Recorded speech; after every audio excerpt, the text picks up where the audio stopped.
Olá, louvado seja nosso Senhor Jesus Cristo, para sempre seja louvado. Glória ao Pai, ao Filho e ao Espírito Santo, como era no princípio, agora e sempre. Amém.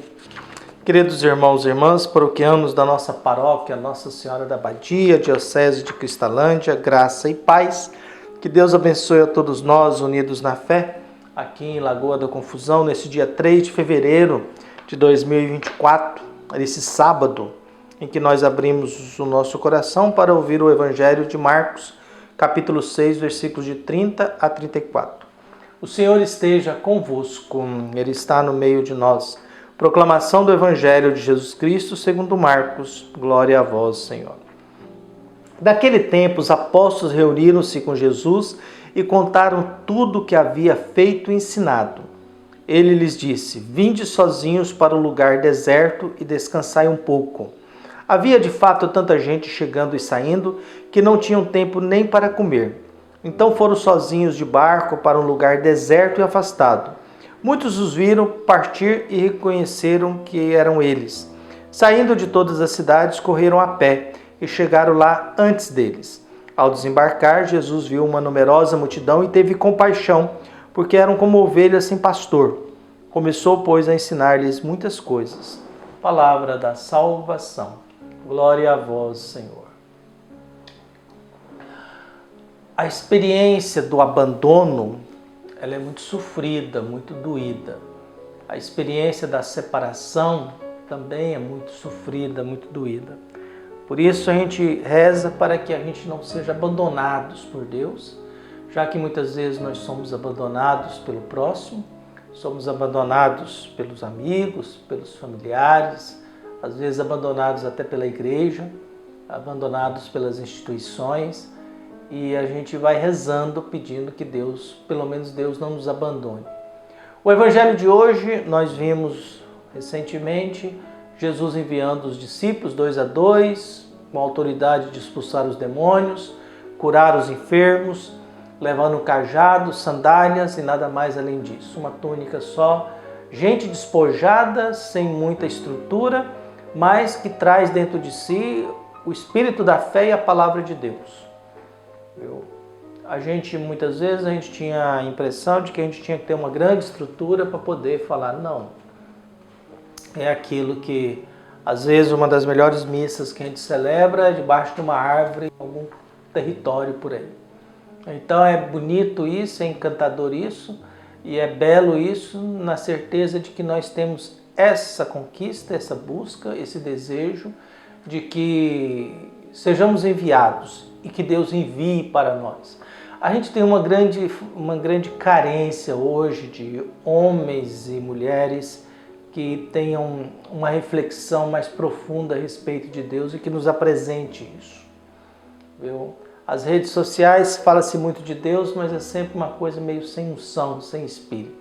Eu não sei, eu às vezes fico incomodado porque eu acho que há uma pobreza grande de reflexão no mundo em que nós vivemos. E há momentos em que as conferências episcopais se manifestam e a gente não sabe muito bem o que elas estão querendo dizer porque está todo mundo com medo, né? A igreja está com muito medo, né? Viu?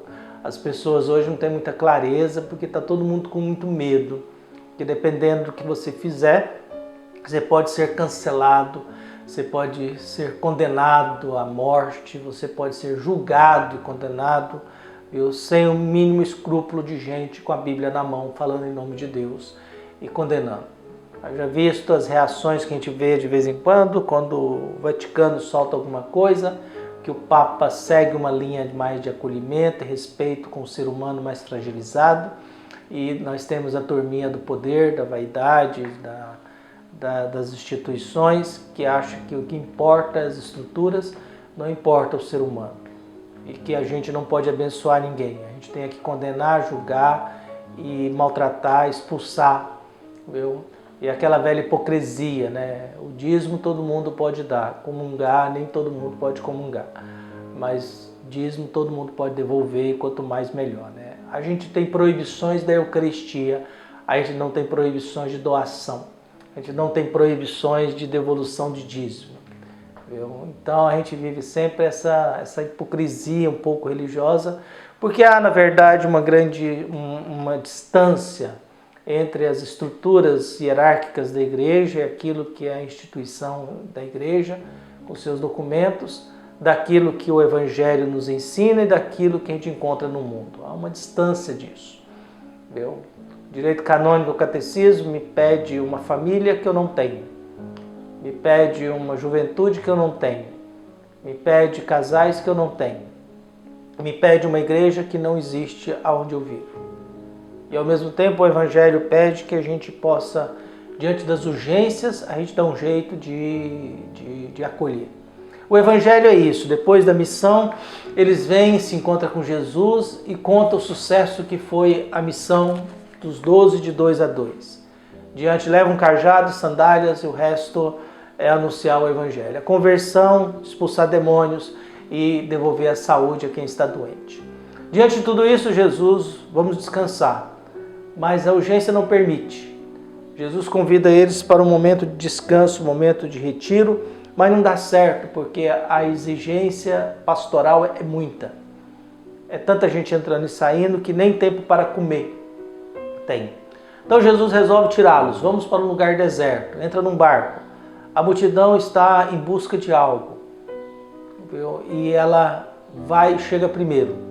Nós estamos falando de uma travessia, talvez de um lago de barco, e essa multidão corre pela margem e chega primeiro. Então você calcula o trajeto disso. O barco você atravessa em linha reta. A multidão teve que caminhar na margem inteira para poder chegar aonde chegaram primeiro. Jesus tem compaixão desse povo porque é povo sem pastor.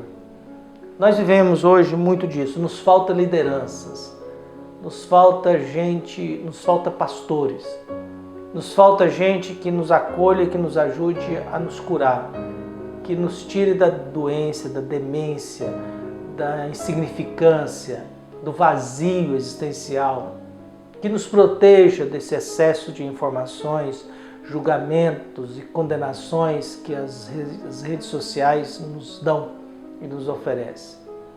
Que nos tire dessa pequenez humana que vai esvaziando o nosso coração, vai esvaziando nossa vontade de viver. Mas que Jesus nos olhe com compaixão e nos acolha. Continue enviando gente para nos ajudar. Lamentavelmente ainda a gente precisa de muitos pastores. A gente precisa de gente que reze antes da missa. A gente precisa de gente que se prepare para uma reflexão. A gente precisa de gente que diga algo que a gente nunca ouviu. E que ao dizer algo que a gente nunca ouviu, a gente consiga ter um olhar de esperança para o mundo em que nós vivemos. É aquilo que uma vez a gente percebeu na sacristia. A gente sabia, a gente não, porque eu nunca fui de futebol, mas os padres na sacristia, antes da missa, sabiam o nome de todos os jogadores do time de futebol na qual ele torcia. E aí a gente perguntou, e a gente sabe o nome dos 12 apóstolos? Não, a gente não conseguiu lembrar de todos. Mas naquilo era muito interessante, né? Todo mundo sabia o nome de todos os jogadores do seu time, mas a gente, antes da missa, a gente não sabia de cor o nome dos 12 apóstolos. Tamanha é, às vezes, a nossa pobreza, a nossa reflexão, a nossa fragilidade, a nossa falta de atenção diante desse mundo que cada vez nos cobra algo mais. Diante de coisas que vão acontecendo que a gente não sabe como se comportar. Temos aí o fenômeno da inteligência artificial que vai colocar em xeque-mate qualquer conhecimento nosso. Porque esse sistema, ele te dá aquilo que você não precisa mais pesquisar. Você chega lá e pergunta, eu quero saber o conceito de angústia em Martin Heidegger. E ele te dá uma página sobre a explicação correta disso. Eu quero saber o conceito de misericórdia em Lucas. E ele te oferece isso, rapidamente. Então nós já temos hoje um outro referencial. Nós já temos outro padrão de conhecimento que a gente não vai precisar saber muito. Eu vou precisar manipular um instrumento que vai me dar todas as informações. O que eu vou fazer com tantas informações? Com tanta informação? Não sei. Que tipo de gente eu serei com tanta informação? Não sei. Porque saber não significa ter conduta ética e moral. Então que Deus nos ilumine, continue cuidando e apostando em cada um de nós e que a gente possa sempre lembrar que somos todos irmãos. Um abraço e até mais.